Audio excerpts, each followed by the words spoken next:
Hey everyone, Joe here at Legacy. Today I'm going to show you guys the four-wheel drive system on a 2018 F-150. A lot of our customers, they think they need four-wheel drive, and a lot of times that might not be the case. So I kind of want to clarify what you would need your four-wheel drive management system for on a truck right here. So you got a selector knob here.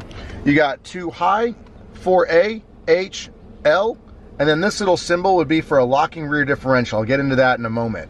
So what 4A is stands for automatic. So you would select 4 automatic, and basically you're giving the truck permission to decide when it needs to engage in four-wheel drive and when it doesn't. I think personally that it's a little bit too sensitive. We live in flat Texas, so it's not very often that you're actually going to be using your four-wheel drive system.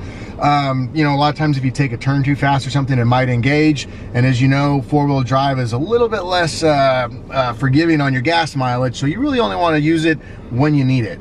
You've also got 4 high. You can shift up to 4 high, up to 45 miles an hour, and that just gives you the higher gears. 4 low is only going to stay in the lower gears, but you've got to be in neutral while you do that.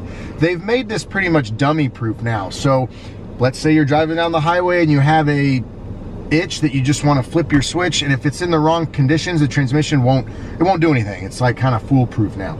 Also too, equipped on this vehicle is a locking rear differential. Think of it like the old school posi track back in the day. All you're going to do is when you're in too high, you lift this out and it's going to lock your rear axle. So it's going to put, let's say one wheel is slipping, it's going to apply torque to the other wheel, giving you traction on both rear wheels. So that's the four-wheel drive management system on a 2018 F-150. Thanks for watching, and stay tuned for our next series.